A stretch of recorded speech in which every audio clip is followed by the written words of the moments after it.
Okay. I think that's working. Sorry, guys.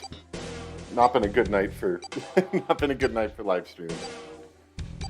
Okay, I think YouTube just probably automatically cut this into a separate video. Not that that's a problem, because I didn't do hardly anything that you haven't seen yet. But hopefully, I've got it set to like a faster preset, so hopefully it shouldn't have nearly as much trouble making this work. And like I said, next time I'll have a better computer to do this with. Anyway, Junpei and Clover followed her as fast as they could.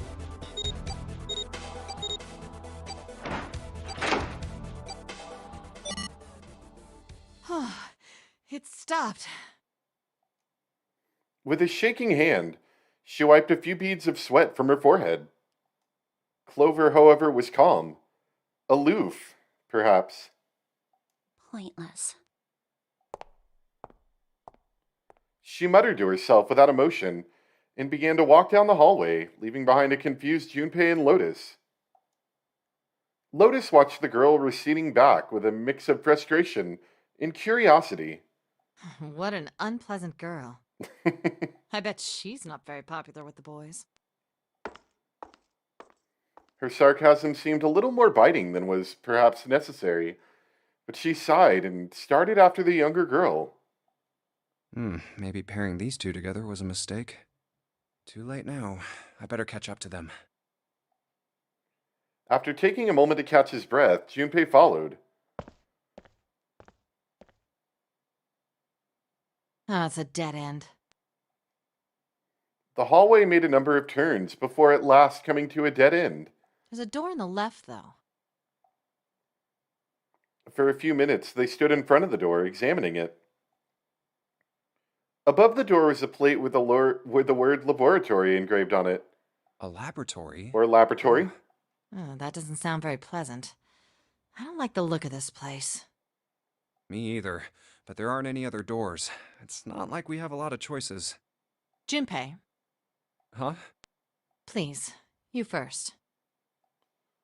Junpei suspected her politeness was motivated by something other than respect. Ugh, fine. Junpei muttered to himself and pushed open the iron door.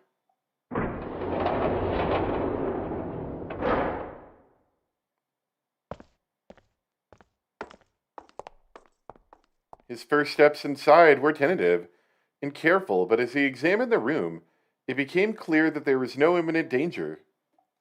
Lotus followed him in, and Clover brought up the rear. The room they found themselves in was divided into two separate areas by a curved wall. A thick glass window built into that wall made it possible to see into the other side of the division. You know, I think the window looks into another room. Maybe it's for monitoring something. Junpei walked to the window and looked through. What the hell? He wasn't sure what else to say. In the center of a room shaped like a quarter circle, a mannequin lay on what looked like a medical exam table. It looks so creepy. Junpei jumped a little. He hadn't noticed Lotus come up to next to him. It's kind of like that doll is waiting for surgery. This is a laboratory, right? I'd say it's more like it's waiting to be experimented on. Ooh, It's creepy either way. You don't think that thing's gonna suddenly sit up or something, do you? This is another one of those rooms that I kind of wonder why it's here, you know? It's, like, what purpose would a laboratory, I should say, have on a, like a cruise ship? Obviously, a ship that's been converted into medical use, it makes perfect sense, but I don't imagine it was originally designed with a laboratory in it, right? It's gotta be a little weird. Maybe this used to be like a pool or something? I don't know. well, I don't know. I mean, look at all those cables sticking out of it. If we press the wrong button, I don't know. Stop it. Just thinking about it is terrifying. Yeah, it looks like every once in a while I just drop a bunch of frames, and then it goes back to normal. which I gotta be honest is kind of more annoying than just like losing one frame every couple of seconds. Is losing a bunch of frames for like a second is kind of annoying. Or maybe 3 seconds. Unfortunately, I can't go much lower, and I'd like to do today's stream, though I don't know if I necessarily want to do it at these settings. I can lower the bitrate slightly. Maybe that would help. And I can also...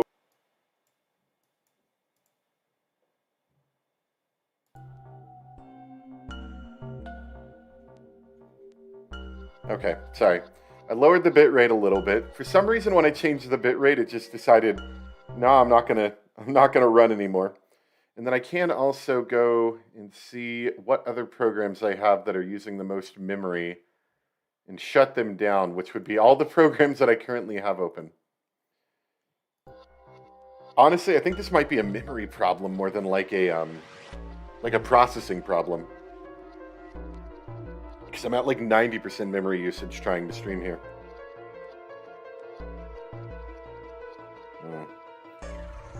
Alright, you know what? How about this? We're going to do a little bit of a compromise. We're going to do this one room tonight, and then we'll stop. It'll be a bit of a shorter stream than usual. But, I feel like this is just going to be a little bit annoying, but I would still like to do a little bit tonight. So... we'll do this one room tonight, and then we'll stop and continue on probably in a couple days or whenever I get time and I get my new computer set up. Anyway, she was gripping her arms, the knuckles on her hands white. Wait, where's Clover? She was still standing near the entrance of the room. Her face had the appearance of calm, but it was drawn and somewhat sad. What is she? Or somehow. There was something almost pitiful about her. Junpei walked over to her, and as kindly as he could, spoke. Are you okay? Clover looked away. What are you talking about? What? I'm just worried about you. You've been real quiet. What? I can't be quiet if I want to? Well, I mean, of course you can. I just...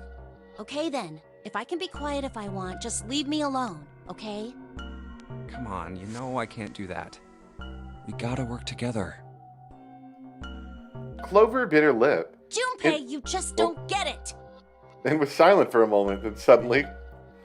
her cry took Junpei by surprise, and he stumbled backwards a few steps, alarmed. My brother's not the kind of person who'd just leave me behind! Something happened to him! Something bad. Yeah. Junpei had nothing to say. Lotus, jolted from her mannequin nightmares by Clover's voice, turned towards them. What happened? Clover's eyes slid to Lotus, then back to Junpei. Look, just don't bother me, okay? Leave me alone. Finished, she turned around. Before Junpei or Lotus could say anything, Clover had begun to walk quickly away. Hey, wait, Clover! Hold on! That way is... I told you to leave me alone! He might as well have been talking to a wall, for all the notice she took of his cries. Not even slowing down, she made for a doorway cut in the wall in front of her. Without even slowing down, she passed through the doorway. Clover, watch out above you!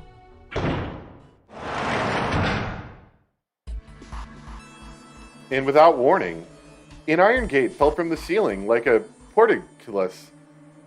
Portcullis? Sealing Clover in. What the heck? What's going on here? Well, maybe if you listen to us.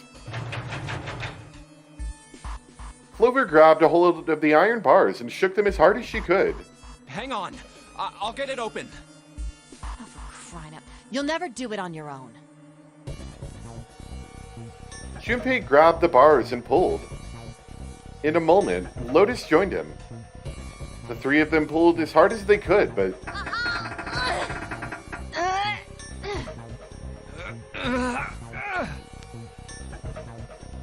Damn it! It's not moving. Wait! Are you gonna give up? Just like that? No, I'm not giving up. This has got to be another one of Zero's puzzles.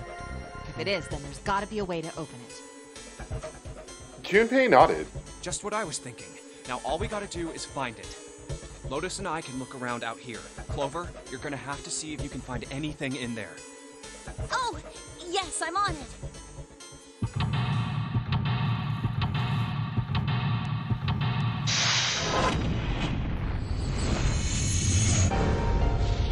Seek a way out.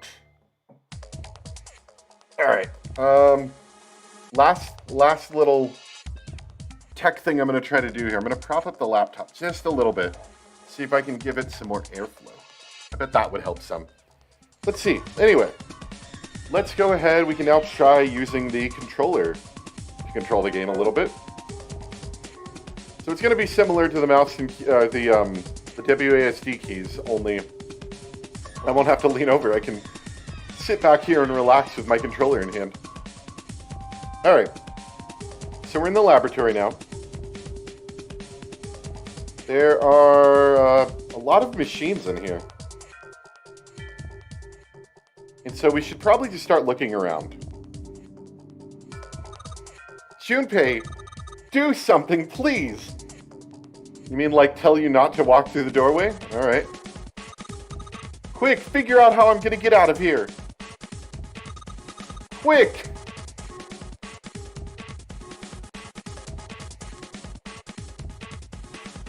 The window made of really thick glass.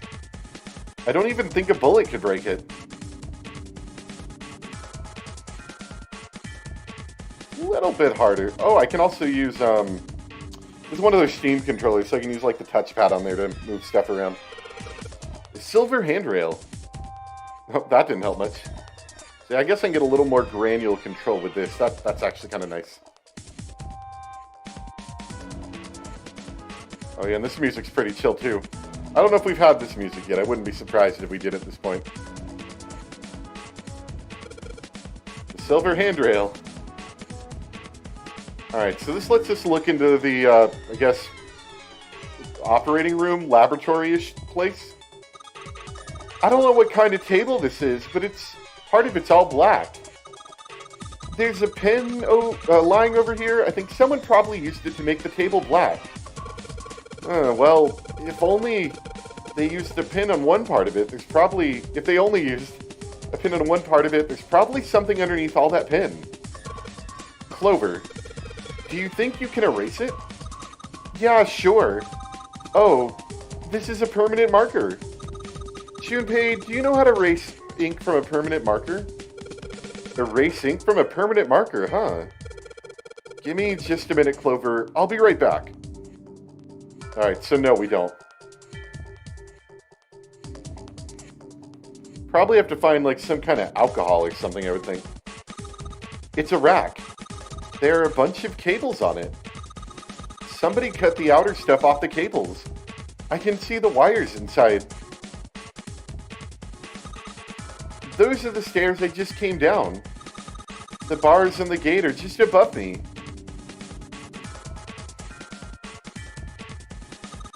I wonder what they washed here. There are these weird colored stains all over the sink. I wonder what this is. This thing here looks like a voltmeter. And this is the control for that? Gosh, there's so many dials. Why don't you try turning one of them? Nope, nothing. There's no power here, guys. I turned the dial a whole bunch, but even if I turn all the switches on, nothing happens. I think this thing is a monitor for whatever experiment they were running here. There's a bunch of stuff here, like resistance values and voltage. The power's off, so there's nothing on it right now. Is this like an examination table? There's a creepy mannequin in here, guys. There's something sticking out of the mannequin's head, like wires or something. What the hell were they doing in there? Huh? Why is she all quiet now? They were doing experiments on humans. Probably. Oh man, now she looks sad. Alright. I guess this drain is for water, huh? Well, there's nothing here.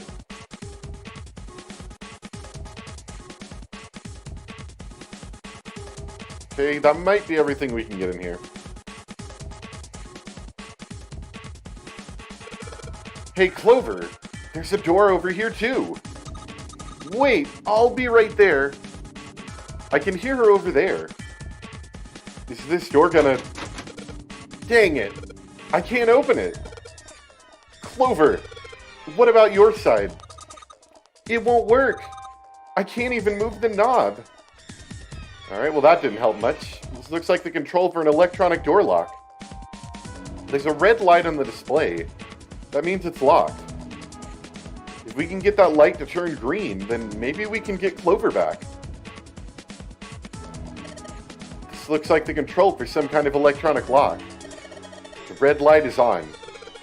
Then it's gotta be locked. There's a green light just below it. Although that one isn't lit. I bet it'll turn on if we can unlock it, right? Yes, but how are we going to unlock it? There's no keyhole, no card reader, and no keyboard for putting in a password. I have no idea. Looks like this door is the exit. The door on the right just goes into the laboratory. I don't know why I'm saying it like that. Nope, this door isn't going anywhere. No dice. It won't open. I mean, that's about as much as I expected. I don't think Zero would let us out of the room quite that easily. So at risk of jinxing myself, it looks like for at least the past, 5 minutes I haven't had any drop frames. Which is great because, we were having them every, minute, it felt like. Hopefully that stays that way. There's a lot of stuff here. I don't know how we could use any of these. Well, I can say for sure that I do know how to use at least one of these things. Which one? The one on top. I think it's a power cable. The power cable, huh? I'll take that. 3-pronged power cable. This is definitely a power cable. Do you remember if we ran into anything that didn't have power? I'm sure we'll find something. There's a couple things in here that didn't look like they had power yet. This is a keyhole. This looks like a keyhole for the activation key. Okay. I think this thing's supposed to power that machine in the other room. Well, it doesn't appear to be doing that. I wonder how we're supposed to turn it on. Maybe it needs power? The hands on the clock have stopped moving. The clock may stop, but time goes on. No time to screw around. We need to figure out a way out of here. Good one, Junpei. It's a clock. The hands have stopped, so we don't know what time it actually is. I bet that's, of course, going to be a clue of some sort, right? That would be 12:26, it looks like. I wonder what this cable is connected to. Okay, one side of this thing is in the room with us. The other side extends into the laboratory where Clover is. In other words, the console in front of us is connected to the device in the laboratory. I wonder if me propping up the computer, giving it some more airflow helped, because it had completely gone away now. That's interesting. There are 2 levers here. Do you think they activate something? Well, why don't you move one? Alright, I'll give it a try. Nope. Doesn't look like anything's happened.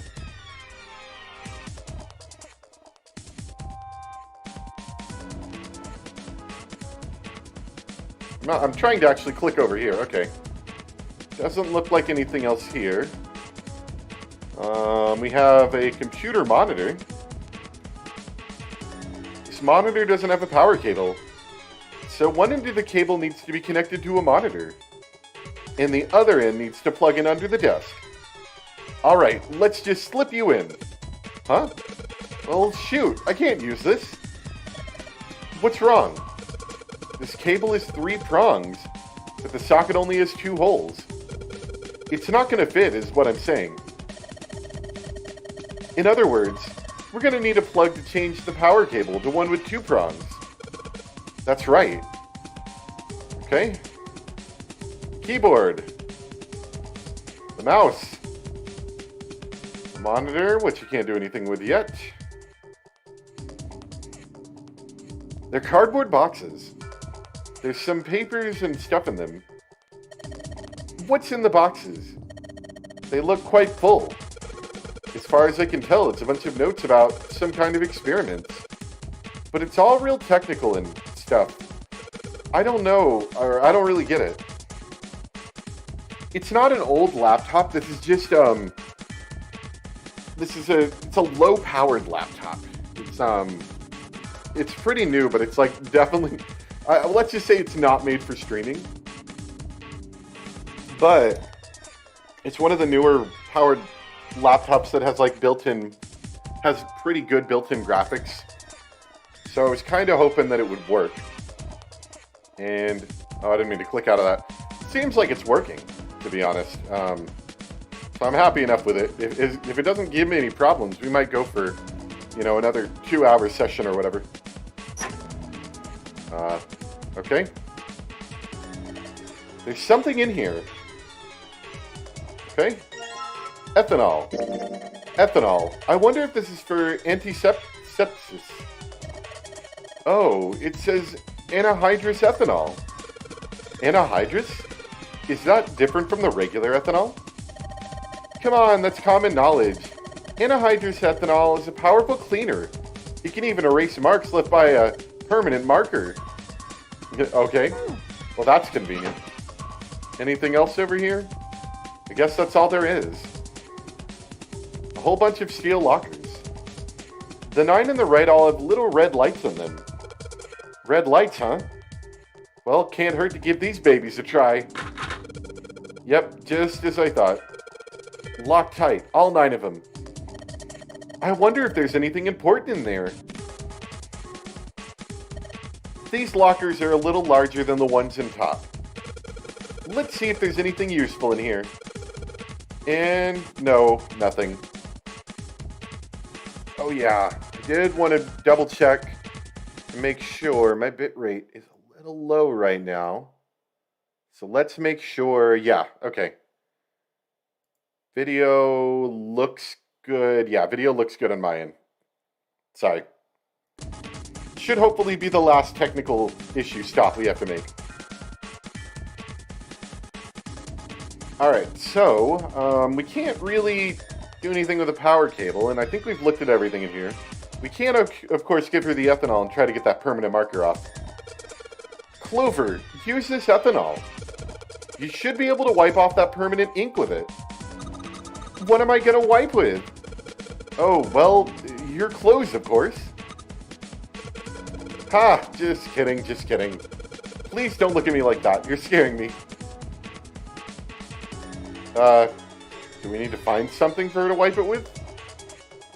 I would assume you'd, just use, your sleeve or something, right? I'm not saying, take off your shirt.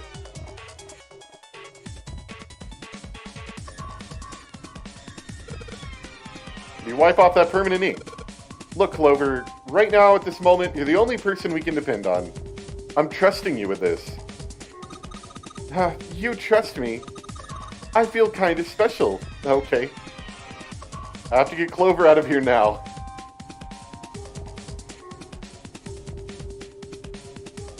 I think there's a cloth in there. Yeah, can you use the cloth on the table? Use, huh? Soak it in ethanol. And then use it to wash off all the stuff from the permanent marker, okay? Right, okay. So I gotta soak the cloth with ethanol. Well, she's got the cloth, but she seems to be having a little trouble with the bottle of ethanol. When she's ready, I should ask her to get to work on that stuff on the table. Okay, go ahead. Soak the cloth in ethanol and... Junpei, it's working! It's wiping the permanent ink off. Huh? There's some kind of weird drawing under all the permanent ink. What's the deal with that drawing Clover found? Maybe I should ask her to take another look at the table. Yeah, maybe you should. I wonder what this is. There are a bunch of numbers in some kind of grid. I can't see it from here. Clover, you've got a pen and a notebook, right? Could you write those numbers down and then hand them to me through the bars? Okay. Roger.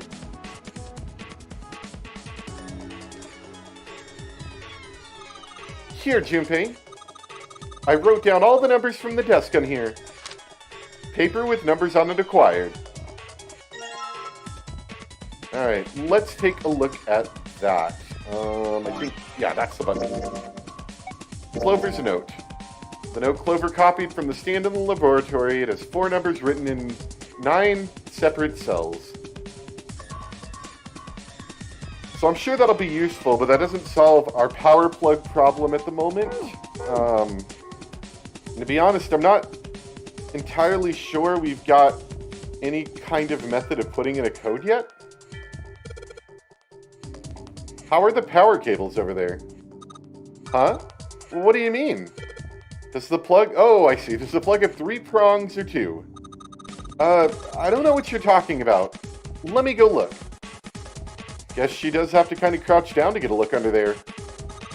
The cable on the monitor has a... It's got 2 of those little metal thingies. What does that mean?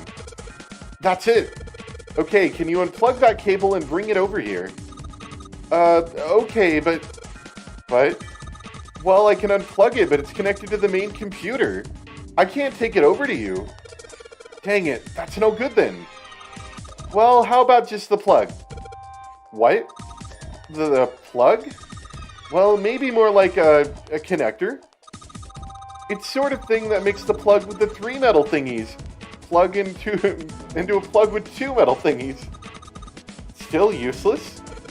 Not useless. Not useless at all. That's just what we were looking for. Okay. Can you hold on to it for a little bit? And back down she goes. Alright. Unplugged. I'll hand it to you over at the bars, okay? It must be hard to yell through glass, you know? Not so much the bars, of course. Here you go. The 2-prong plug. Thanks. Alright. This is the 2-prong plug that we can use to convert the power cable from a 3-prong cable into a 2-pronged one. Not so much a puzzle, I think. Okay, put the 2-prong plug under the head of this power cable. And we have a 2-prong cable. It fits perfectly. This should be just what we need. Sorry, I'm trying to learn the controls with the controller as well, so sometimes I have to take a second to figure out what button I need to press. Alright, I've got the 2-prong power cable in my hand. I'm pretty sure this will work. Under the desk I go. And let's just plug this thing into the monitor. Alright, that ought to do it. Alright, let's turn the power on. I don't think anything's going to happen. Why not? Well, it's not connected to the main computer. You never know until you try. Pretty optimistic. Junpei pushed the button on the front of the monitor. Oh, that worked. With a soft hum, it turned on. Streams of letters that made no sense to Junpei began to scroll across the screen. What? He had hoped it would turn on, but he hadn't expected this. Huh? It's running on its own? Junpei's never heard of an all-in-one computer before. It certainly looks like it. Isn't that kinda weird? What? Well, it's not connected to the main computer, right? There's just this keyboard and monitor. The only cable connected to this thing is the power cable we just plugged in. So, why is it working? Hi, how's it going? Maybe it's a wireless display. Clearly, this was a reasonable explanation to Lotus. A wireless display? Yes, it connects to your computer wirelessly, hence the name. I've never heard of wireless displays. Have you been living in a cave, Junpei? He most certainly had not, but Is that normal? Yes, at least where I worked. Oh. Oh, it stopped. Pass with a colon. Looks like we need to enter a password. Again? There must be a hint around here somewhere. Could you go take a look? Yeah, I'm on it. What are you going to do? I'll see if I can do something about this on my own. On your own? Yep, on my own. yeah, I think this is going to lead to a bad ending eventually, although I'm having some technical issues today, so depending on how long it takes to get through this, I may end a little early. Or if it keeps behaving, which it seemed to have been doing for the past like 10 minutes, we might keep going. But I mean, we're gonna lead to a bad ending. There's no real good endings except for the main ending, and we're not gonna get that one this time. Lotus? Lotus pulled over the nearest chair and dropped herself down onto it, in front of the keyboard. For a second, she stared at the screen. She kneaded her hands, knuckles popping, and twisted her back left, then right. All right. Let's kick some ass. Lotus, you got a lot going on right there. Lotus smiled to herself and rubbed her hands together in anticipation. Junpei, where are you looking? Then, before Junpei had time to blink, she was typing at an incredible speed. The click-clack of the keys running together like machine gun fire. What? Junpei was, for once, at a loss for words. Didn't expect that, did you? Yeah, exactly. There's a whole lot of plot here. Of course I didn't! You're typing so fast, I can't even see your fingers. You're not looking at her What fingers. kind of job do you have? What are you? I'm unemployed at the moment. I used to work for a cybersecurity firm, but I quit. Why? Lotus blinked. Huh? Oh, it was just something. She stopped typing for a moment, and her face fell. I see. This was not an avenue of questioning to be pursued, Junpei realized, and quickly shut his mouth. Lotus's fingers began to move again, and in a few seconds she was back up to speed. As she typed, more letters and symbols that meant nothing to Junpei began to pour across the screen. Oh, what are you doing now? I'm going to try and brute force it. Brute what? A brute force attack is... Well, the short version is that I just attack the thing head on. The long version? Junpei doesn't understand computers.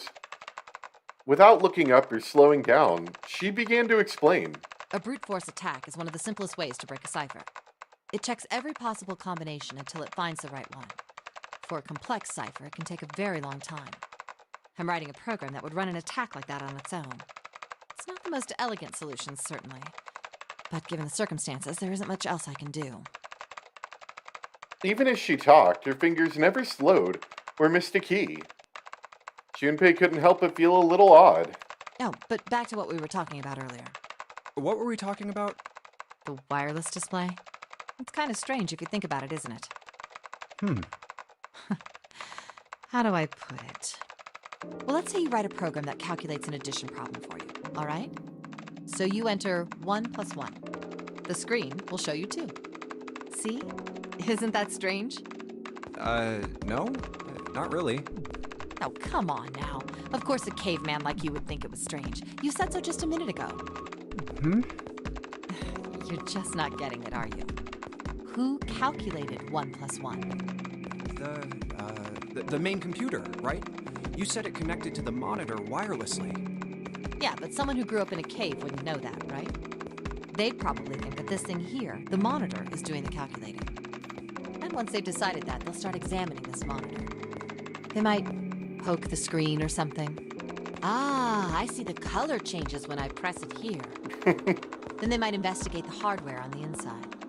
Oh, I see. So this wire supplies the power. Eventually, they might even cut the wires. Ah, yes. Just as I expected. When this wire is cut, no results appear. Therefore, it must be this device which does the calculations. Oh. But the truth is that, just like you said, the computer is doing the calculating.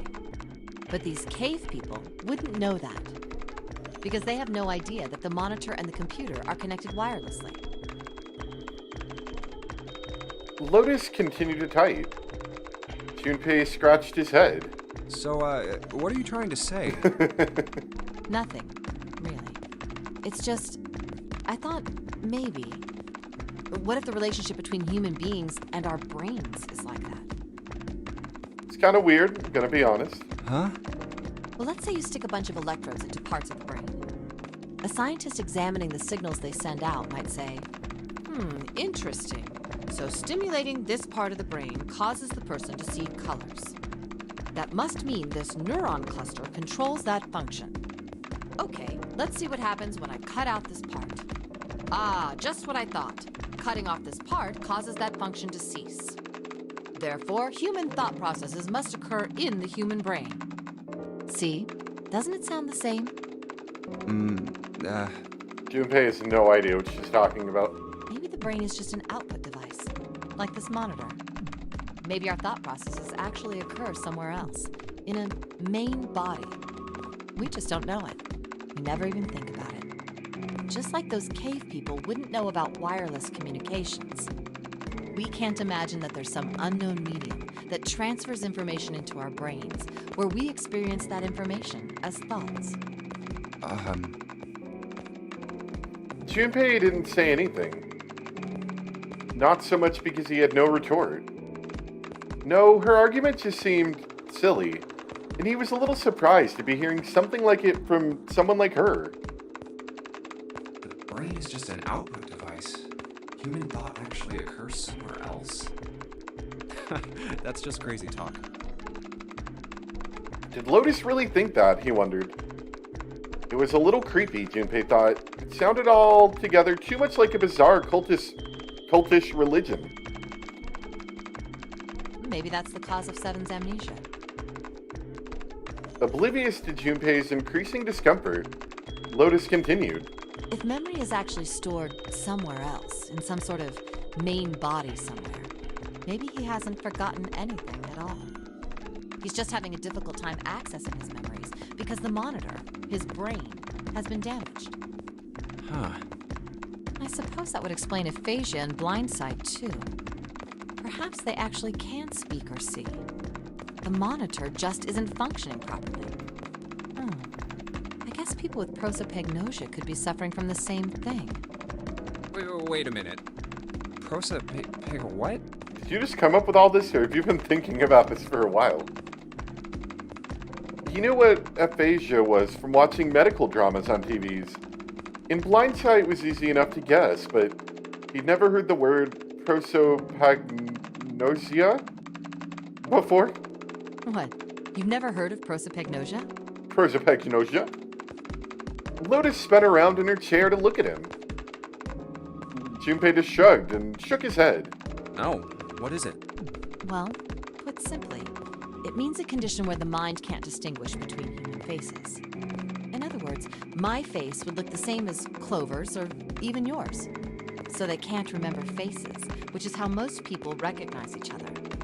That means that people with prosopagnosia have trouble recognizing even people they're close to. Usually they can make do by associating people with other things. Their voices, their clothes, their hair. Does that mean other people's faces look like blanks? No, I don't think so. Well, you've seen monkeys, like in a zoo, right? To you and me, all the monkey faces look the same. Even though they've obviously got faces, it's almost impossible for a human to distinguish between them. The zoo staff that works with them would learn to identify different monkeys eventually, but you or I couldn't unless one had a scar or something else to set it apart. Well, that's how people would be to someone with prosopagnosia. Prosopagnosia. Huh. I didn't even know that kind of thing existed. Junpei did his best to act as though the entire lecture hadn't gone entirely over his head. And, what were we talking about? The idea that your brain is just an output device, like a monitor. Are you serious about that stuff? Not really. I was just kidding for about half of it. what about the other half? Well, I guess I was just adulting. Oh, good one, Not Lotus. funny. Lotus's smile had something rather masochistic to it. It's nothing more than a story I made up out of boredom. Don't take it seriously. It was the first thing that came to mind, and I just talked about it to kill time. But looks like I don't need to talk anymore. Why? I don't have to kill time any longer. As she spoke, Lotus raised her right arm high and brought it down on the enter key. Oh, then you finished that brute whatever thing? I certainly did. And let's see what we got. Chunks of text flickered on and off in quick succession, and then a line of numbers appeared, blinked, and disappeared. The screen cleared, and all that was left was the word accepted. Piece of cake. Lotus would clearly have patted herself on the back if it would not have made her look entirely ridiculous. After a few seconds, the accepted disappeared to be replaced with 9 squares arranged in a 3x3 square. The screen changed again. What the hell is that? No idea. Looks like a puzzle. Suddenly, Lotus stood up. Huh? Aren't you gonna, I don't know, do more computer stuff? No, I can't do any more. It won't let me do any more programming. See? The keyboard. Nothing. So, there's nothing more I can do. Well, I guess I'll leave this to you then, Junpei. What? Let me take a break, all right? I did my part. Well, He wasn't sure what to say to that. She certainly had done her part. In fact, without Lotus, they probably would have run completely aground.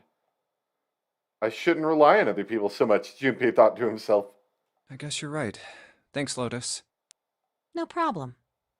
And make sure you know when you should thank people. Now, I better take care of this myself. No more relying on anyone else. Junpei crossed his arms and stared at the puzzle shown on the screen.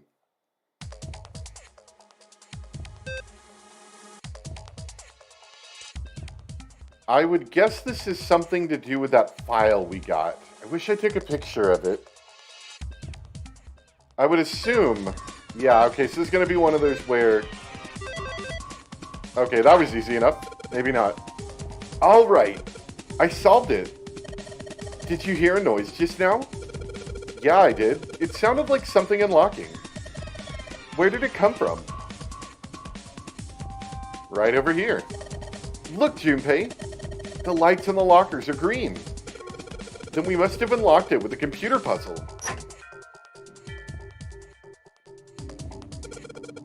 What's in here? Keys? There's more than one key in here. This one is small and looks like it goes to some sort of machine. And this one is the Earth symbol on it. I think the Earth symbol matches a keyhole in a door on the A deck. Well, if that's the case, we probably don't need the Earth key right now. Alright then, Earth key. I'll just tuck you away deep in my pocket. Now, as for the other key... Activation key. What key is this? From the shape of it, I'd say it's not for a door. Probably some sort of device. Oh, what is it? I wonder, do you think maybe this is the activation key for that thing? The activation key? Yes, it has to be. I feel good about this. It was just at that moment that he heard a voice behind him. It was Clover. Hey, Junpei, do you have a minute? He put the puzzle aside for the moment and walked over to Clover. What's up? I wanted to ask you something. Hmm? Junpei, you went into door 5 with my brother, right? Did you hear him say, like, anything weird? I mean, he's kind of weird in general, but... Huh? Why is she asking me this, Junpei wondered. The more he thought about it, however, the more it made sense. Snake had been gone for a long time. Clover was quite attached to her brother. Of course she would have been worried about him. Well, let me think. He thought back to when he'd gone through door 5, hoping he might remember something, even a small something that would help her. However... Sorry, Clover. I can't really think of anything. I mean, he did mention that his hearing exceeds that of a regular person. Which is or kind of a weird something thing. like that, But, you know... that's about it. Okay. Clover's words were barely audible. She nodded vaguely to Junpei and turned to walk away. Hey, wait a minute. Hmm? Look, I don't know if I should ask you things, but if you don't mind, I was hoping you could tell me if, is Snake, I mean, was he born? You're talking about his eyes? Yeah. No, he wasn't born blind. When he was a kid, he got in an accident. A really bad car accident. He couldn't see after that. And his arm. His arm? Yeah. My brother's left arm is, it's not like a normal person's arm. Does he have a robot arm? It's fake. It's not a real arm. Huh. The accident hurt him really bad. To save him, they had to cut off his arm. Oh. Is that all you wanted to ask me? Talking about her brother had clearly taken a great deal out of Clover. Junpei nodded. Look, I'm sorry for making you talk about all that painful stuff. It's not that. Clover only shook her head and walked off down the stairs.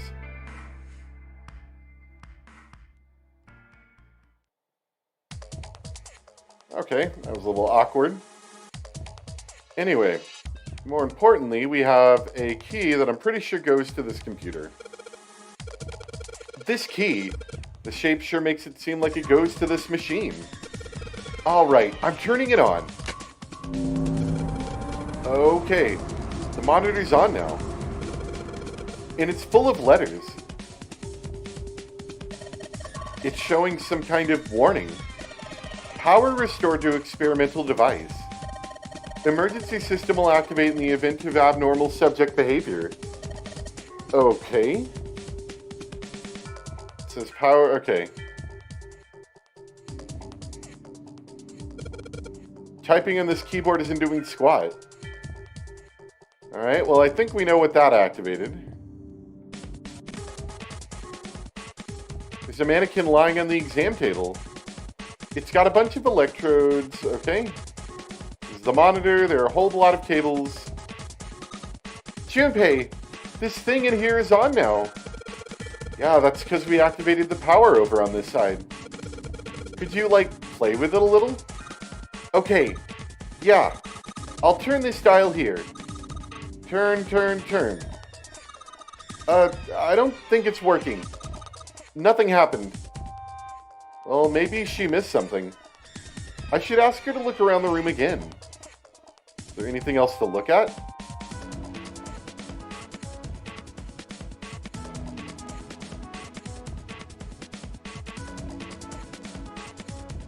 Oh yeah, the mannequin. I think we have to keep talking to the mannequin for a while. Am I getting attached to this thing? Maybe I should give it a name. How about the science boy? Science boy is lying on the table. His poor head is full of electrodes. Science boy is lying on the table. Okay. I think that might be all we get for now. Maybe if you increase the voltage? Roger. Will do. Okay, I'm gonna go all the way to max voltage. Max voltage? Hey! Wait, Clover! Aw. What? I think, Science boy, no! That's some good fire right there. Oh my god! The mannequin's head! Oh man, that sounds like a fire alarm. Ah, what the heck? Fire detected! Fire detected! The emergency system will be activated. Evacuate the room immediately. I'm glad that was the solution. Junpei, it's so hot in here, help me. Science boy's head on fire, science boy, no. Oh, the humanity. What the hell is science boy? Are you talking about the mannequin? Yes. Forget about the mannequin. You need to help Clover now.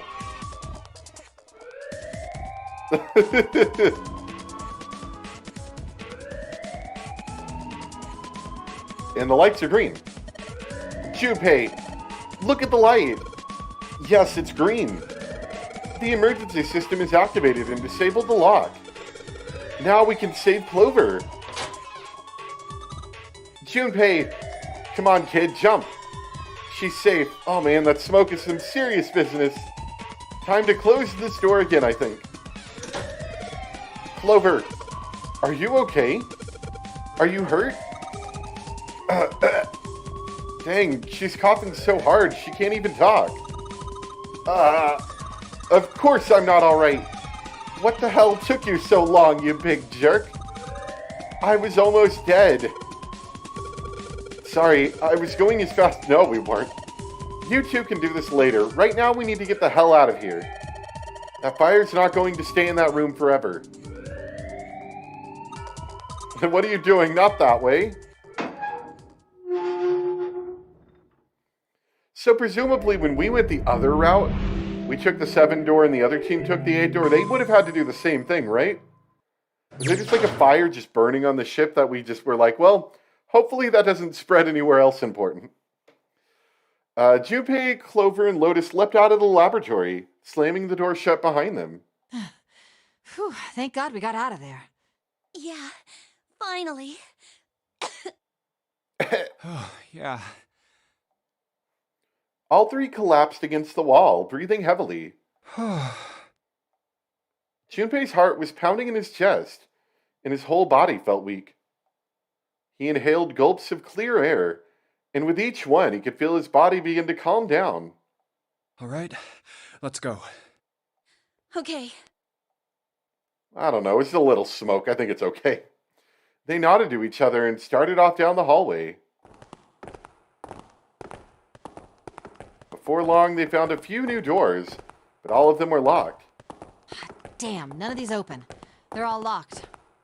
How about that one? The final door sat in the corner of the hallway. Let's hope this is the door with the prize. Junpei grabbed the door handle, and was about to pull it open when a voice cried out behind him. It was neither Clover nor Lotus, but he recognized it. There was no doubt the voice belonged to... Jumpy! Huh? He spun around. There, at the other end of the hallway, Junpei saw human figures running towards him. 3 of them. June? Santa! 7! They stopped short in front of Junpei and his companions, gasping for air. Hey, what are you guys doing here? What? But we didn't... Before he could finish, Clover spoke. Hey guys, could you come take a look at this? She was standing near the end of a small hallway that branched off to the right. The rest of them ran over to her, curious as to what she'd found. Hey, on the wall. A map of the ship's interior? Yeah, I imagine most of this will be the same, but we'll go for a little bit and see if it is any says different. C deck. So it's the map for this floor then? Door 7 and... Door 8. Yep, they both eventually end up at this hallway. Yep. In fact... Yeah, isn't that what I said? We aren't going to be split up permanently till we find door 9. We might get separated for a little while, but we'll see each other again. Otherwise, we won't be able to open door 9. That's how the nonary game works. Junpei looked at the map of the ship's interior again. Wait a sec. This leads to... As he looked more closely, his surprise and excitement gave way to weariness. Oh, You've got to be kidding me. One by one, the others saw what he'd seen. We may as well go. yeah. As one, they all moved back towards the door Junpei had only a moment ago been ready to open. Oh, almost forgot. We should keep this. He pulled the map of the ship's interior off of the wall, put it in his pocket, and followed the others. The 6 of them stood in front of the door, arrayed in a semicircle. Santa stepped forward. He took hold of the door and spoke without looking back at the other 5. Ready? I'm gonna open it. They nodded their silent assent. With a deep breath, Santa threw open the door.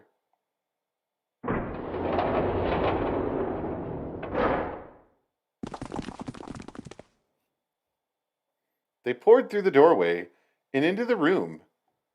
Even without looking around, each one of them knew where they were. I knew it. They were just where the map had said they would be. We're back. All right.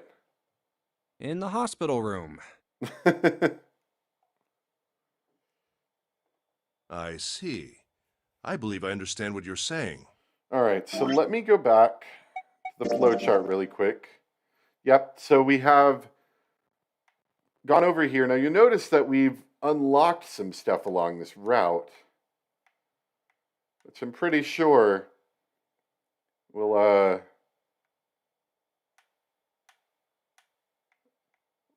be important later. Okay, so what I'm going to do now, because I really don't think there's going to be much different here, and if I'm wrong, hopefully somebody will let me know, but I don't think it's really different. So we're going to go ahead and skip back to the option where we get to move forward. Actually, maybe I'll do this instead and see if I notice anything come up. So we've got key cards and keys that Junpei is going to keep safe.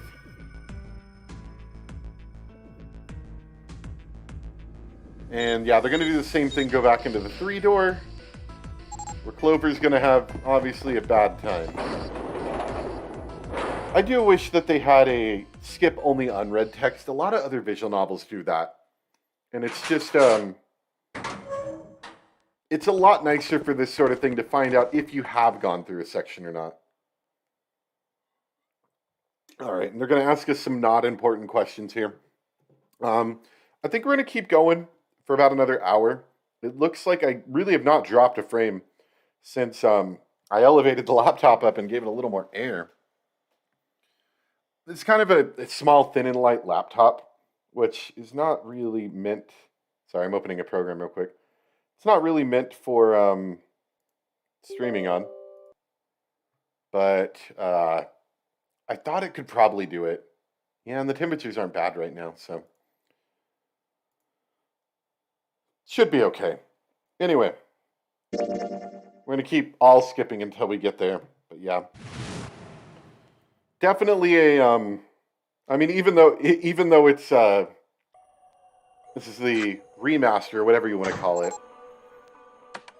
It's definitely, it's a little bit older. It's a small enough game that you can get by with not having great visual novel controls.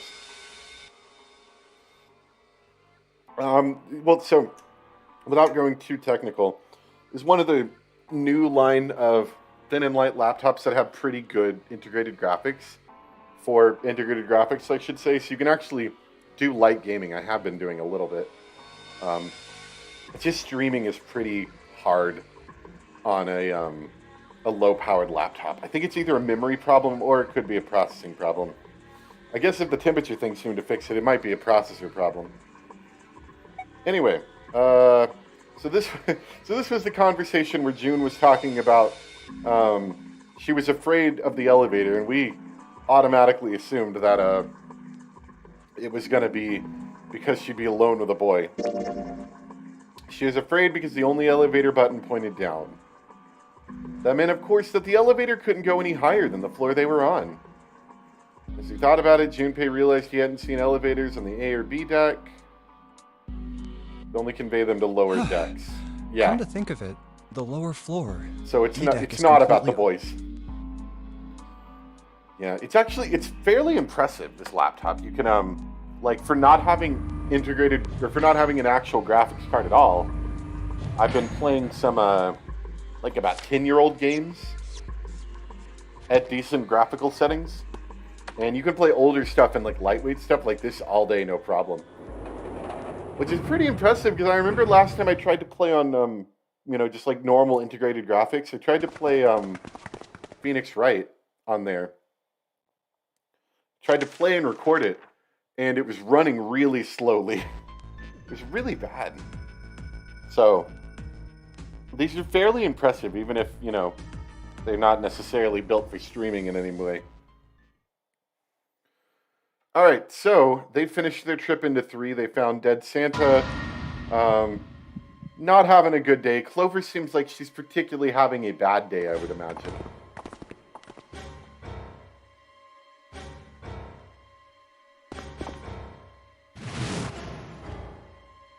Yep. Don't worry, we left it open in case you want to get a good look at his dead corpse. I actually like doing this better than skipping forward. It gives me a little time to talk. Even though I could skip forward, but at least it lets us know better if there's a spot that I wanted to stop. Alright, I don't think any of these matter. Let me really quick just take one look at the flowchart. So we are picking... We've done 6, and that was 3. So we'll be doing 2 this time. I don't know if we're going to pick door 3 again, because I just don't know if it matters. But I really would hate to miss a little bit of dialogue, so maybe I'll go through it and just see. There's no, like, path to a true end that requires you to go through the 3-door. I mean, I shouldn't say that requires you to go through the 3-door. That requires you to take that other route to the 3-door. But there might be some unique dialogue that I never played before, So, I still want to do it, at the end, maybe. But not today.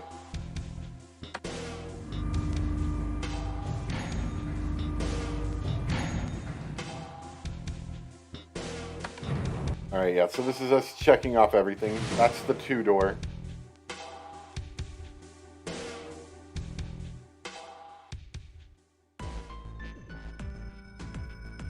And this is where Junpei decides to cheat. I don't remember how much I played last time.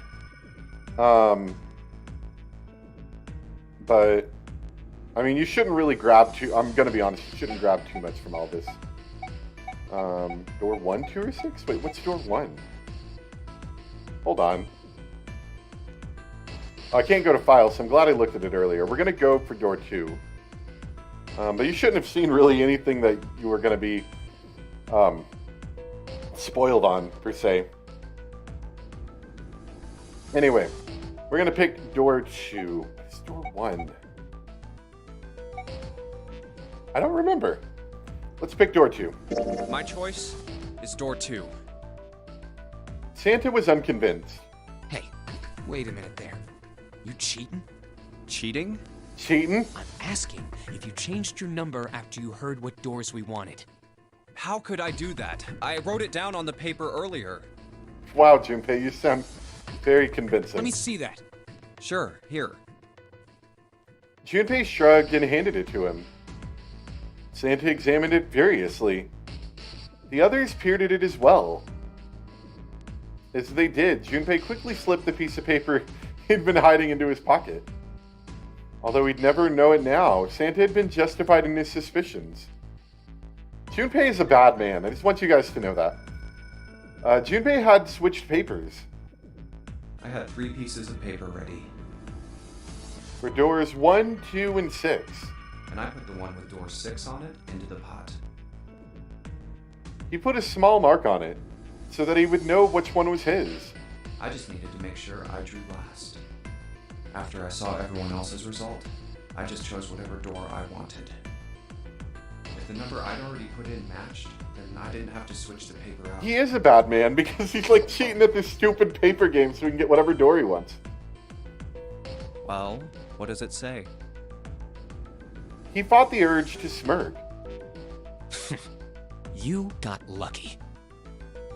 Santa snorted and tossed the paper aside, frustrated. Alright. So we know who's going through door 2. It'll be me, Lotus, and Junpei. Here, let me... Yeah, so... We're going door 2.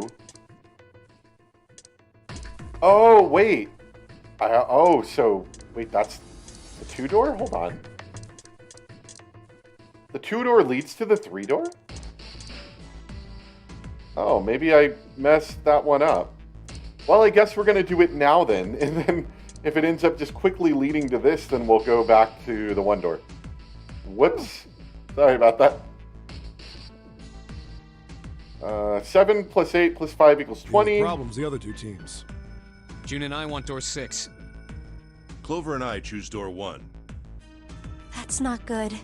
We can't open either of those doors with only 2 people.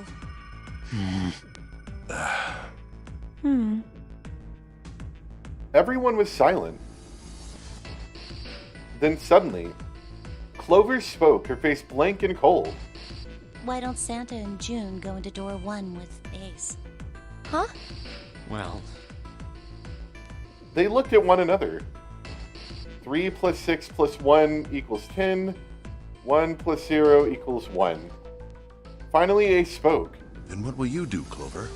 I'll be waiting at the stairs. You guys are coming back here, right? That's what 7 was saying, wasn't it? That had been what 7 said. We aren't going to be split up permanently till we find door 9. We might get separated for a little while, but we'll see each other again. Otherwise, we won't be able to open door 9. And that's how the notary game works. I'm sorry, but I just want to be by myself for a while. You understand, right? There was no emotion on her face, but it was drawn and pale, and her eyes were red. No one had the heart to contradict her. The room grew very quiet. Silence drifted down over everything like a blanket of fresh snow. It was Santa who finally spoke. all right. I'm going through door 1. That all right with you, June? Yes. June nodded. Well, we'll be going then.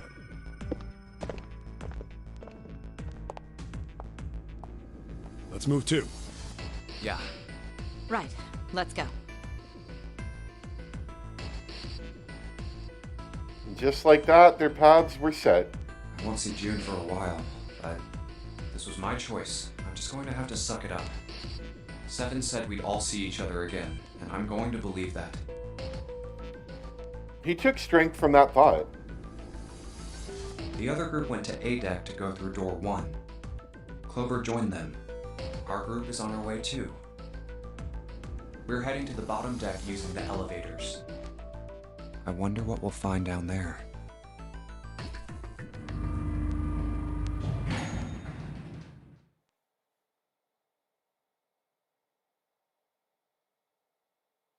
Okay. Hold on. I'm trying to make sense of what we're doing right now. So we originally took door 3, which was that shower room. And then I think in the shower room we got a key or something happened. And that led us to be like, oh, the only option we have left now is to go to the confinement rooms maybe, which would be through door 2. Whereas on the other route, it's not a choice, which is why it doesn't show up as a thing. I think if it does just lead us straight into the confinement room, then we'll probably just immediately jump from there. We ready? Yeah, anytime. I'll go first.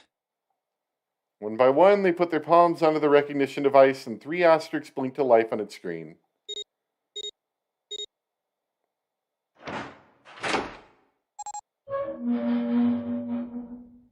Let's go. The door opened, and they leapt inside. Yep. Where the hell is it this time? Alright, so this is the same room. As far as I know, there is going to be nothing different. Because if you remember, after we get... after we get out of the confinement room down here, right? We go to the torture room. We leave that. And then we try to find everybody. And there's a whole bunch of dead people on the stairs. The idea being that somebody killed them. And we don't really know who it was. Because we never really got to see them after, from before we got out of the room till after we got out of the room, and then they were dead. So I don't think this leads anywhere. So we're going to go back here and pick the one door. That was my bad. I've forgotten which one was the right route. You still make that choice in the other route, but it's not really a choice. You just kind of keep going down a linear path. All right, so door 1. My choice is door 1. Santa was unconvinced. Yep. You cheating? Cheating? You cheating? Let me see that. Sure.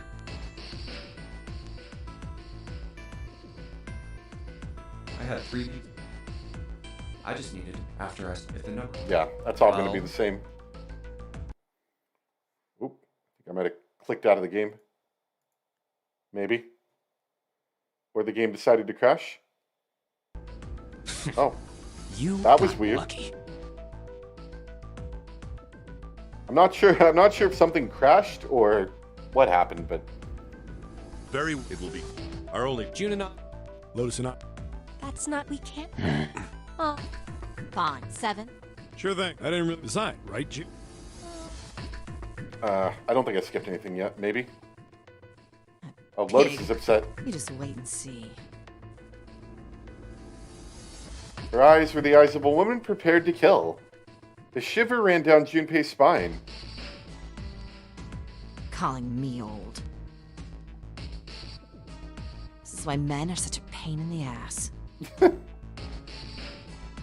about as subtle as a brick. And they're at it again.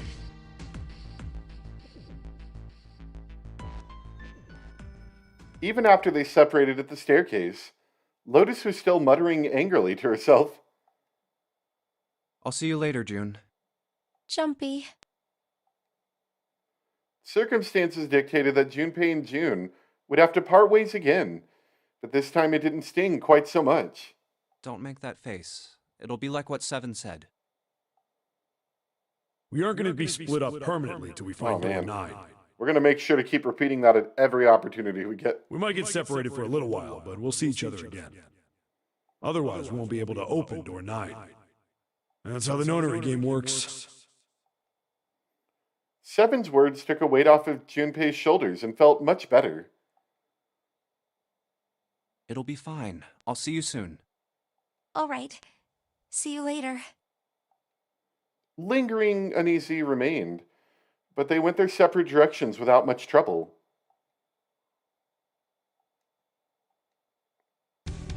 Junpei, Ace, and Clover headed towards A deck. Here's A deck. It was the door on the left, right?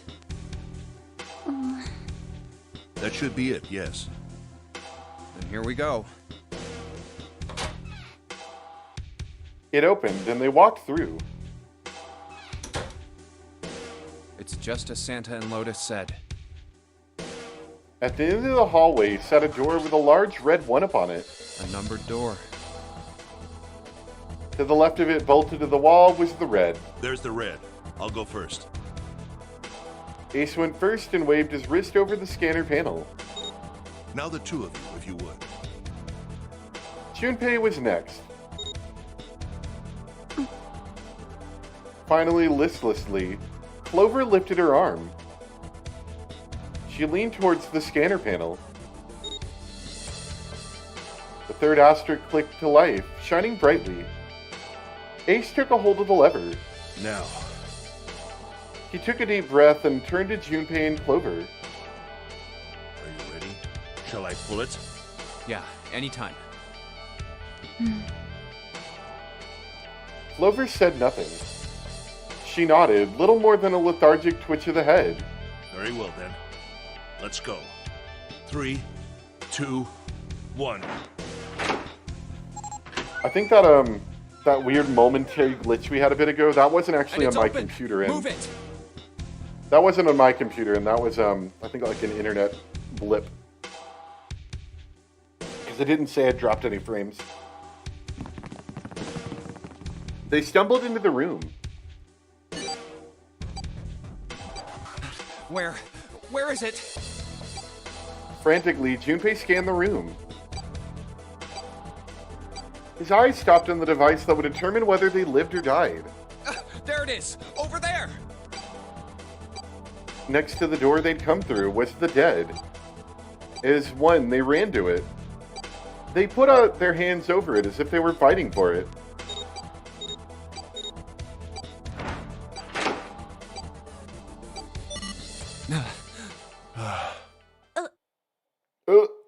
It stopped. Yes, it did. Junpei could feel his heart pounding against the inside of his ribs. Ace and Clover were breathing hard and fast. Whew. I don't believe I'll ever get used to that. I'm not sure it's something I'd want to get used to. We should finish this game before imminent death becomes a normal thing. I like that line. I remember that line from before. I agree. Now then. Junpei looked around again, this time more slowly. There's another door. Let's try opening it. He took hold of the knob and easily, gently pulled it open. So, this is the wheelhouse? He closed the door again and turned to Ace and Clover. He fixed each in turn with a meaningful stare, then spoke. Ace, you investigate the wheelhouse next door. Very well. Clover, you're in charge of this room. Say something. Okay, I will. All right then, let's get started.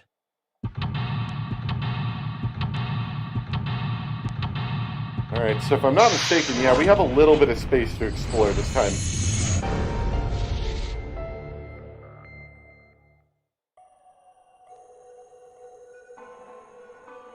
And I think it doesn't really matter much. My stream is a little behind. I want to refresh it really quick, just to see if I can get a more updated video, you know? It doesn't mean that much, but I just don't want to... It helps when I can see what's going on a little more recently. Like, it helps me troubleshoot, I should say. Alright, so this is the room we're in. Not very much. There's a few rooms attached to each other here.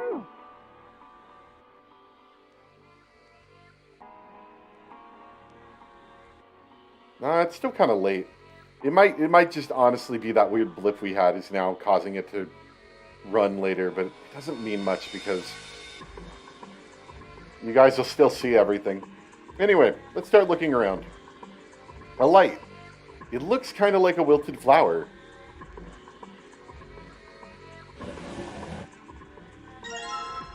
Stack of nautical charts. I think this is a nautical chart. There's a line on it here. I think the line is the route the ship is supposed to take.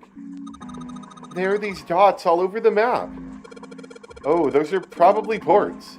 Like for a boat to stop at. It looks like the lines connect the dots. Okay. Sure that'll be helpful later. A chair. Oh, now it looks like it's lagging a bit. Hopefully that's not a problem. A chair. Clover isn't talking much. Well, I guess that's understandable. Really, it's more surprising that she's still together enough to talk at all.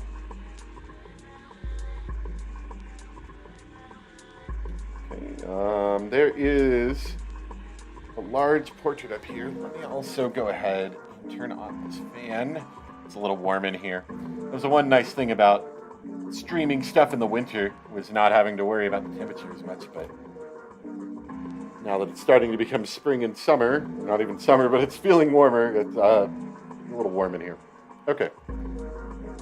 A world map with the Atlantic Ocean in the center. There are a number of red pins in several locations. What do these red pins mean? Well, the nautical charts I picked up earlier have a map like this one. Maybe one of them matches up to the pins or something.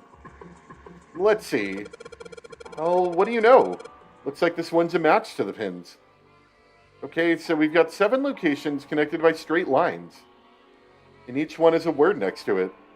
That's probably the speed. Okay, let's take a look at that. Shows directions of south, west, southwest, northwest, east, north, and straight. There's a word next to each point on the map. Full, half, slow, full, half, dead, stop. That's what it says.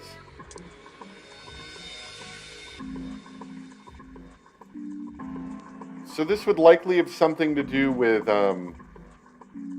like the speeds that the ship is supposed to take in these areas, maybe?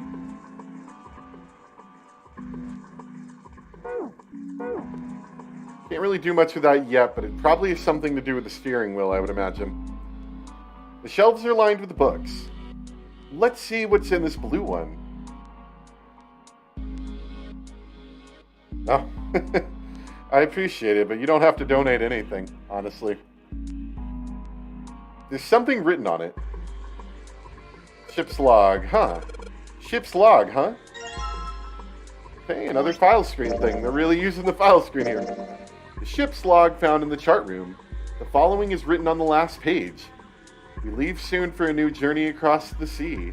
After leaving port, we headed south and west. We turned southwest to steer around the continent, then proceeded northwest.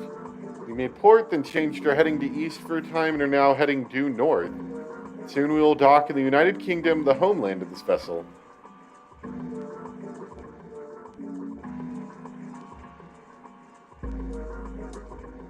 So presumably, I don't know if this even means anything or this is just flavor text, although usually there's not that much flavor text. It's more of a, like a puzzle element. Maybe we have to backtrack on all of these directions to figure out where we started. The end area is the United Kingdom, but you started somewhere else. Anyway. It's a light. Well, I guess she doesn't really feel like talking. Not really paying attention to anything, is she? Her mind must be somewhere else. This was the route they took on our last way we went, where, they couldn't find Clover, I think. Yeah, and we spent a long time looking for her, and it's like, yeah, she locked herself in a room. Then she wouldn't, like, open the door, and then I guess they found out that she had gotten the solution and left or something like that. It's a wooden box. Maybe a case for letters. Hey, Clover, you ever write letters? Nothing. I guess she's not a letter writer. But no, honestly, don't ever feel bad about, like, not donating or anything. I kind of forgot I had a donation thing set up. I think I set it up years ago. But honestly, it's not. The donations aren't like anything that would be important in terms of income for me. So don't even feel bad about it. A chair. Clover isn't very talkative. She looks kind of out of it. Is she thinking about Snake? Probably. The right drawer. Let's have a look. Nothing. Just like Clover. The left drawer. Let's have a look. Nothing. A pocket watch. That's a pocket watch. She sure hasn't been saying much. And she just keeps looking at the floor. She seems kind of sad. I know. Surprising, right? A voice he hadn't expected startled Junpei from his examination of the pocket watch. Oh, pocket watch. Might I take a look at it? He spun around to find Ace standing in the doorway. Junpei shrugged and handed him the pocket watch. Hey, man. What are you doing over in this room? Oh, I just thought I'd come check up on the two of you. Is there a problem? Yeah, there is. Or, well, not a problem. Yeah, it's pretty low poly. Yeah, there is. Ace's eyebrows went up. You checked on us. Now get out of here. We split this stuff up for a reason, alright? Jeez, Junpei, calm down. But why did I say that? Yeah. I didn't need to speak to Ace that way. I feel kind of off somehow. Ace opened his mouth, then took another look at Junpei and shut it again. A small smirk appeared on his face. Oh, I see. Of course. Jesus, Junpei, that was mean. He looked Junpei over, then glanced at Clover. I apologize for the intrusion. Well, best of luck. Ace gave Junpei a knowing pat on the shoulder and left. Ow. That was weird. I didn't remember that happening at all. For no reason he could fathom, Junpei's head began to hurt. Ah, what the hell? My head. A sharp pain in his head. How much time had passed? He wasn't sure. But he did notice when Ace strode through the door. His smile was more of a smirk, and he had the air of a man who knew more than his opponent. Yes. There was something I wanted to check, if you don't mind. Yeah? What's that? Pardon me. With no warning, Ace slipped his hand into the pocket of Junpei's vest. Hey, what the hell are you doing? Whoa, what are you putting your hand in my pocket for? Stop! I remember that part. He reached for Ace's arm. But it was already too late.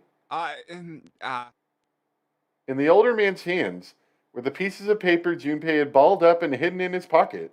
Just as I thought. You switched them, didn't you, when we voted? Well, I can't say that I care.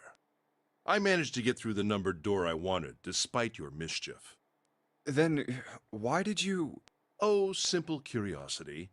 I hope you won't think ill of me for it. Ace smiled. Jane gave Junpei a friendly pat on the shoulder, and then turned on his heel and left. It was a small defeat, but it was a defeat. Junpei had lost the upper hand, and he knew it. He could feel his stomach begin to tense. Damn. That was weird. That was really weird. I don't remember Junpei getting really upset like that. But then again, when I first played it through, I only played through this room once. Just like I'm only going to play through it once now. Because, yeah. I don't remember that happening. It's weird.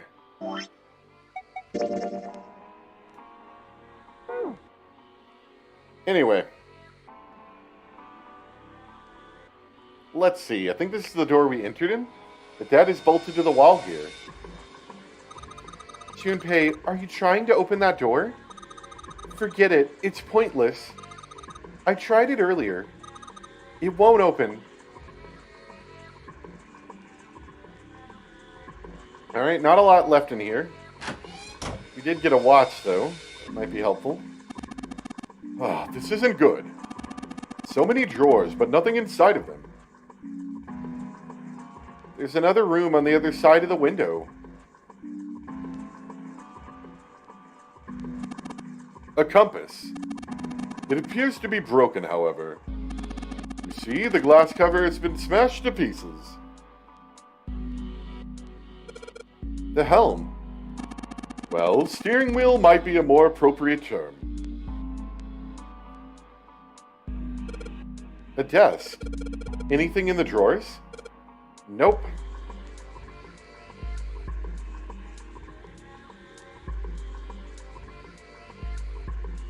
Yeah, Clover's a cool character.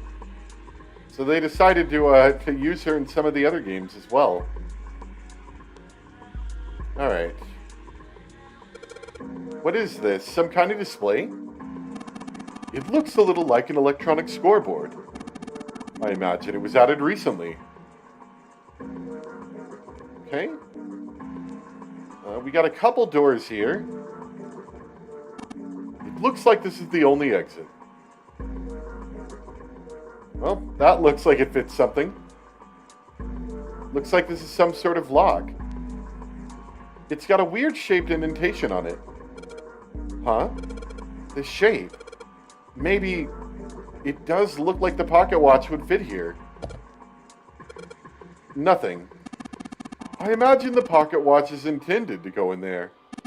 However, we may need to do something with the watch first. Fair enough. Okay, what about this door? That's the other room we were in.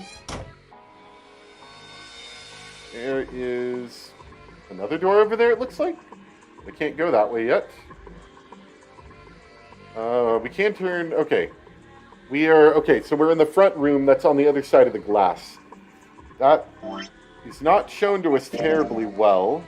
Although you can see it better in this picture. The room we were just in was that smaller room on the left. Now we're in the larger outer room. Okay, let's start looking around. An engine order telegraph. They use this on old ships to adjust the speed of the ship. Like the gear shifter in a car? Well, it's a little different. This device doesn't connect directly to the engine. In short, it's a transmitter. The navigation officer uses it to set the speed of the ship, and it sends a signal to the engine. There's a handle on top of it, which can be moved back and forth to... Hold on. Huh? There's no handle. You're right. There isn't. It looks as though it was deliberately removed. Okay. You can see, of course, all of the measurements, or all of the speeds that were on that previous file we had. Full, half, slow, dead slow, and stop. And then the same in the other direction. Ahead would most certainly mean forward, and astern, I'm not entirely up to date on my ship lingo, but I would assume would mean backwards in this case. With, of course, in our file, the dead would probably mean dead slow, which would make sense. Because it looks like a very short distance, so they would want you to go slow, presumably. And it looks like, I think the ship's log mentioned the UK, right? So I think the ship's log may be referring to this particular thing right here. Fair enough. Can't do much with it right now, but it's good to know. A compass. And what destiny does it point us to? I really hope you don't think that sounded cool. Oh, he looks so upset. It's a wooden board with a circular hole in it. This room is just like the other one. Metal plates bolted over the windows. Oh, thank you. I appreciate the donation. Like I said, donations are not needed or even expected, I should mention. I appreciate it, though. I really do. It means a lot. But it's, I do this for fun. I've been doing this for years for fun. And while I am signed up for the advertisement, monetization stuff, it doesn't equal a lot of money. Best case scenario, it really just helps fund computer upgrades every now and then, like small computer upgrades. So it's appreciated, and it definitely, goes towards streaming and stuff like that, but it's entirely unnecessary and nobody really needs to do it, but I do, thank you. Anyway, this room is just like the other one. Metal plates bolted over the windows. Heck, not just bolted. It looks like they've been welded on. No way in hell are we going to get those off anytime soon. Alright. Oh, I didn't mean the circular hole. The steering wheel. Hey, how's it going? Let's see if... Whoa! It looks like the steering wheel moves. So it would seem. I noticed something else as well. What's that? Well, when you move this wheel, the compass also moves. What do you mean? The ship. It's moving. Ha! Tricked you, didn't I? The wheel and the compass must be connected to one another somehow. Do you think that's important? Well, let's try turning it again. Yeah, metal plates over windows is pretty common. Oh. Okay, that was weird. Had another, like, it seemed to have something to do with loading in this little puzzle minigame, because everything just stopped for like 5 seconds.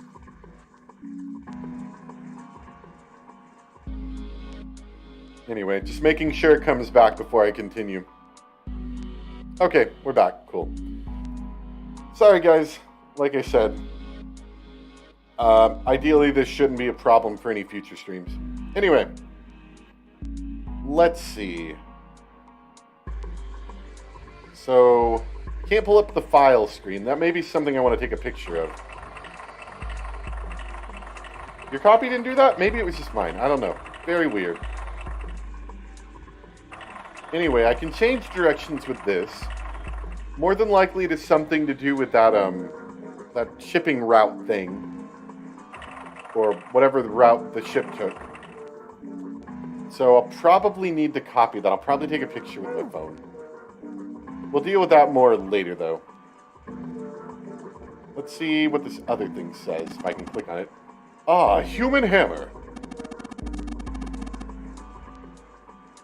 They're often used to subdue large men like Seven. What? That was a joke, of course. Thank you, Captain Obvious.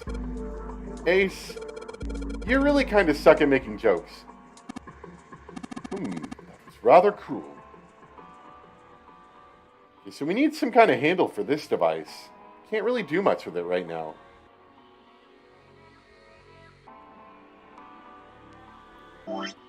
And I don't... Here, let me take a picture of this. Hold on. Or maybe I could do this first. Maybe this is different. Let me take a picture of this. Oh, I don't have my phone on me. That's weird. I normally keep that on me even when I'm recording. Okay. Do I have any paper? I do have paper. Now, do I have a pen?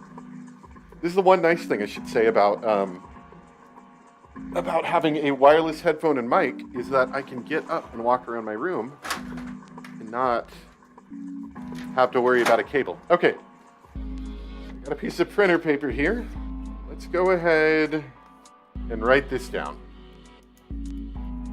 We're leaving port. We headed south, then west, southwest, northwest, east, north. Now, I believe this is going to be the same as this nautical table. So, yep, and I have a compass here to match it up with. You still have the puzzle solution memorized? Okay, south, then west, southwest, northwest, east, and north. So yeah, this matches exactly here.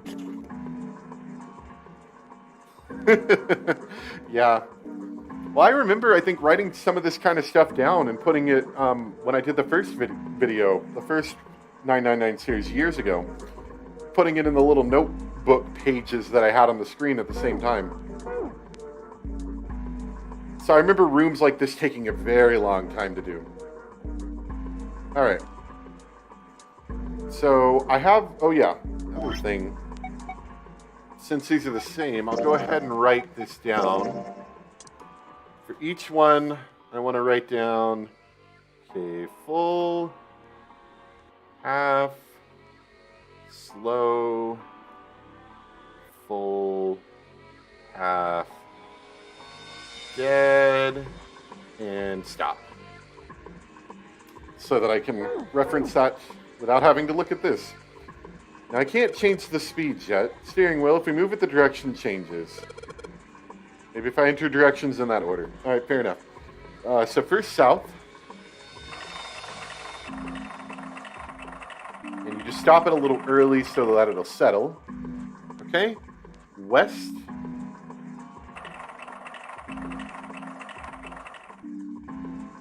Southwest. Northwest. Be this way. East. Be that way. Yeah, I guess if you didn't have any paper or you were just stubborn, you could memorize it. Okay. What the? The handle came off. Huh. Stooping so low, are you, Zero? Okay, good. We got a handle. The handle that came off the steering wheel. The handle? Okay. Well, that's pretty helpful. Let's see if the handle fits in here. So, I sure hope this handle fits. Yes, it fits.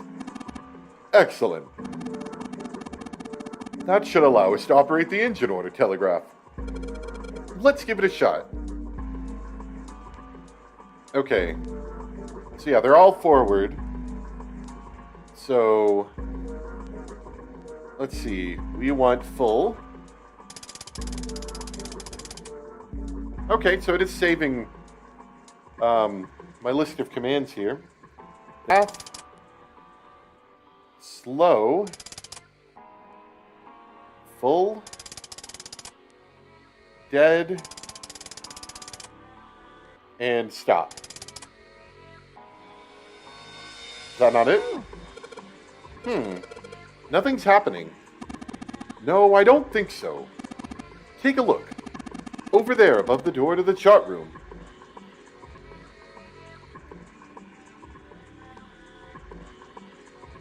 Ah, there we go. Okay, we have times, perhaps? There's something on the wall that looks kind of like an arrival board. It's only stuff displayed on the left side. What the hell is this? It's the name of the ports in the world. I imagine it's showing us the ship's route. You know, just like the ones you might see at an airport. Departing XX carrier, XX flight, XX at XX. Like that. Oh, I get it. It does look like those are the names of all the ports along the ship's route. But there's only one line that shows the arrival time. Ah, the time on the bottom, right? 47 seconds and 25 minutes past 7 o'clock. Perhaps that's the arrival time.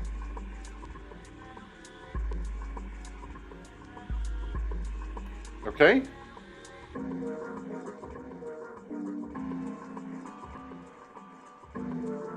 Okay, I think this is what we need to set the clock to. 25 minutes, 47 seconds past 7 o'clock. Why would they specify seconds? Okay. Can we look at the item in our inventory? Doesn't appear to be working. The hands have stopped at 5 minutes, 39 seconds past 10 o'clock. Turning the knob does nothing. It's probably broken. Looks as though we could move the hands, however. Really? Can only move the hands manually, the knob doesn't work. Maybe I need to move it in the door? I know that I'm supposed to put the pocket watch in this hole, but we have to find some way to change the time.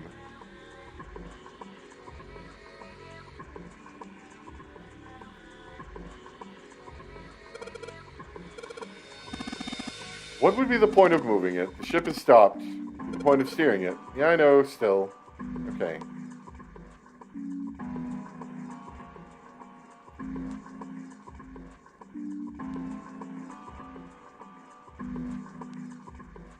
I didn't mean to... Nope, I'm not trying to click the... Okay.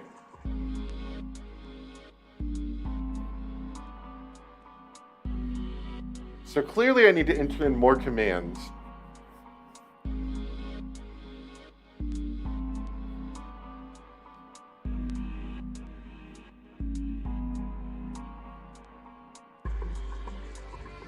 I don't know what's to enter. Can I steer the ship anymore? I'm tired of clicking the window.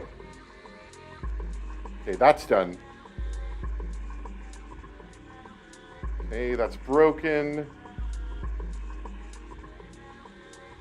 So I'm pretty sure the board is supposed to be our hint for something.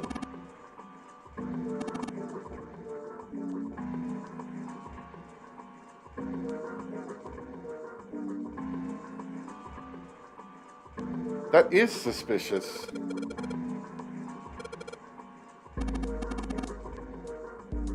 He suddenly went up to Junpei. Excuse me, Junpei. Hey, he just took my pocket watch. Hey, what the hell are you doing? Just trust me. I was trying to do that. You mean I just had to keep looking at it over and over again until he did it for me? It should be fine now. Well, thanks for giving me the pocket watch back, but you don't need to look so smug about it. I took it and looked at the needle. Then, 47 seconds and 25 minutes past 7 o'clock. Oh, so you changed it to match the final arrival time. Ace nodded slowly.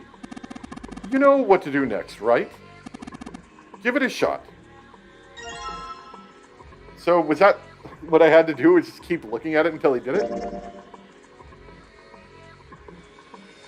Alright. Fair enough, I guess. I thought I was doing something wrong. Looks like this is some sort of lock. It's got a weird shaped indentation. Pocket watch. Huh? That's strange. Nothing's happening. Perhaps we set it to the wrong time? Well, the arrival boarded the time for the final destination. And we set the hands on the watch to that time, so... Are you saying that the arrival board is the wrong time? Yeah, I think it might. We need to figure out how to get it to show the right one. Okay. So that's not the answer.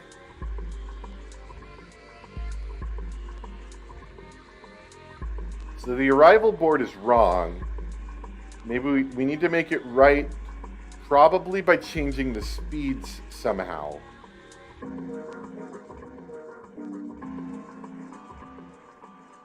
But honestly, I'm blanking pretty hard right here.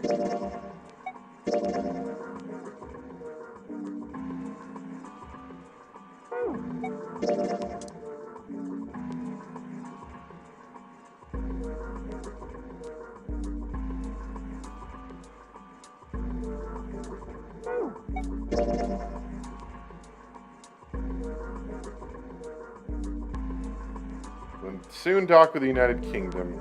Is it backwards or something, maybe? Well, no, it can't be, because I can only select directions. Yeah. I can only select forward directions.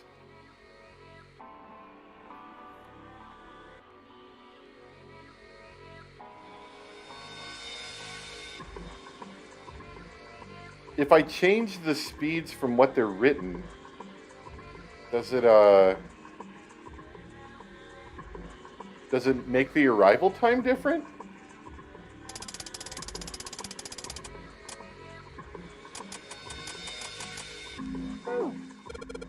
That's weird. Nothing happened. It appears there's been no change to the arrival board. Ideally, there ought to be a clue somewhere that might suggest what speed we need to input. Junpei, what's that you have there? Huh? Oh, it's a nautical chart or something. I think I found it in the chart room. What on earth are you doing? The speed is written right there. Did you put the speed it shows on the chart? I think I did.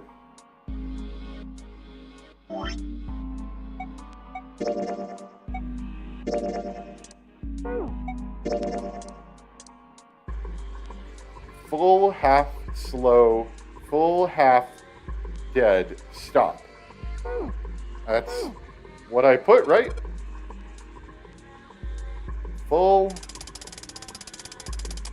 half, slow, full, path, dead, and stop. So it's accepting that as an answer. Like, it's not bumping me out. It's not, I'm not pressing B to, like, get out of that menu. It's bumping me out. That's weird. I thought we put in the right speed. Did I mess it up? No, I don't think so. The same thing happened earlier, remember?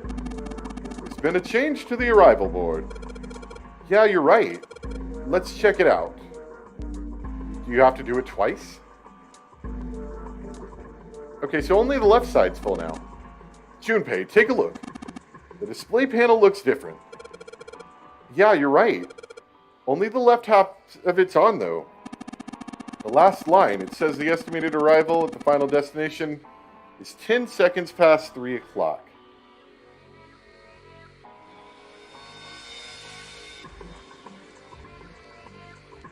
I don't know if I need to write that down, but I'm going to do it anyway. Oh, then you mean... Thank you. I see. Good work, Junpei. You're a sharp one. You matched up the hands on the watch like I did earlier, didn't you? Now you've set it to 10 seconds past 3 o'clock. Yep. Then surely you know what needs to happen next. Let's give it a shot, shall we? Alright. And show 10 seconds past 3 o'clock. Set to the same time as the estimated arrival time at the final destination. What are you doing? There's only one thing for you to do, you know? Now give it a try. So I don't understand why it didn't work the first time and it worked the second. That's weird. Alright, anyway. Looks like this is some sort of lock. It's got a weird shaped indentation on it. Actually, it's shaped just like this pocket watch I've got. Let's try putting this in there. Yes, it says open now. Good work. It seems you were successful. Well done, Junpei. Hey, Clover. What? Look, we unlocked the door. Now we can get out of this room. Oh. Well, let's go then. Clover. Man, you're sure taking the fun of this whole escape room, Clover. We solved all this without you, and you're just like, yeah, that sounds good. You found it! Oh, a hallway. Now, where are we at in the flowchart? Because I'd like to wrap it up pretty soon. Okay, so we do get a decision we get to make soon. I actually have no idea what that is. I really don't remember that decision. So, let's see. We'll go forward a little bit, and then we'll stop. It's far too narrow to be called one. They found themselves in a small space outside of the wheelhouse. On their left was a wooden door. This seems to be the only route. Yeah, let's go. Junpei pushed it open and stepped into the room beyond. Wow. It was full of all manner of turn-of-the-century electronic equipment. Well, these machines are weird. I've never seen any of them before. Huh? Wait, this one is... One smaller machine had a metal bar that ended in a circular handle. Ace seemed to recognize it. Ah, yes. A telegraph key. These were used to transmit Morse code a long time ago. He turned and slowly took in the room. This must be the communication office.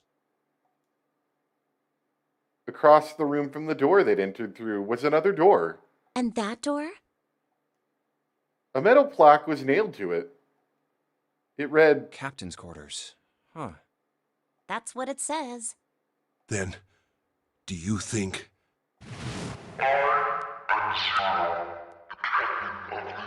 yeah, he might be in there. We might just be able to break it right down. Ace swallowed. Junpei could feel his hands begin to sweat. Only Clover seemed unaffected. Well, we won't know if we don't open it. She walked up to the door and put her hands on the knob. It opened easily, and without so much as a pause, she walked in. Junpei and Ace followed. The first thing they saw, was a man on the floor, covered in blood. Junpei felt his body seize up. His mouth went dry, and he felt very, very cold. The blood in his veins slowed to a crawl, and his heart tightened like a fist. Not again. This was the third time he'd seen the horror of death laid out before him. He didn't think it was something he could stand to see much more of. Still, he had begun to accept that whatever it was that he saw, whatever had happened to him, was beyond his control, and whatever force controlled him was driven by a determination that he could not hope to match. Damn. It might be Zero, I don't know. A sense of helplessness, of desperation washed over him.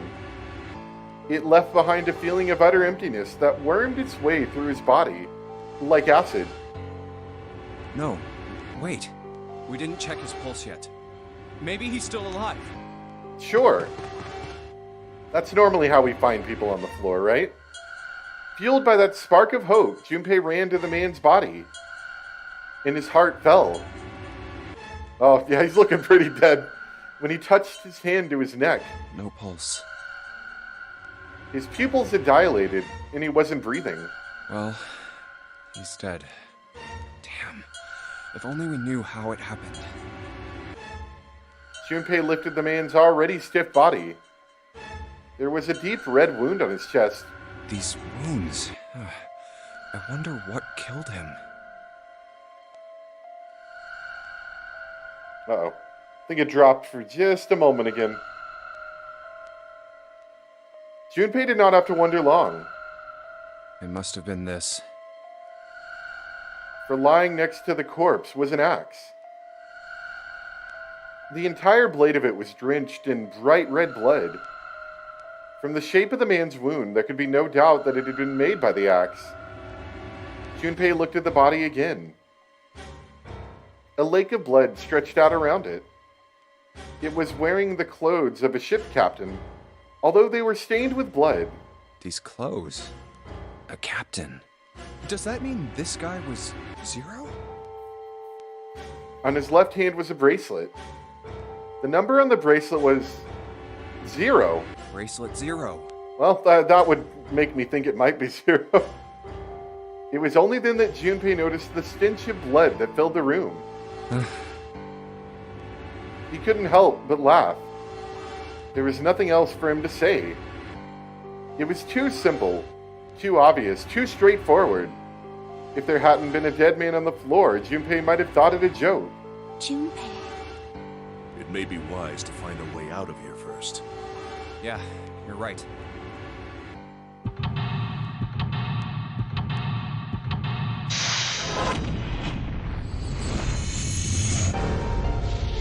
You know, I forgot about... This is another one of the rooms that I forgot about. Alright, well, not a lot here. I mean, this is the captain's quarters.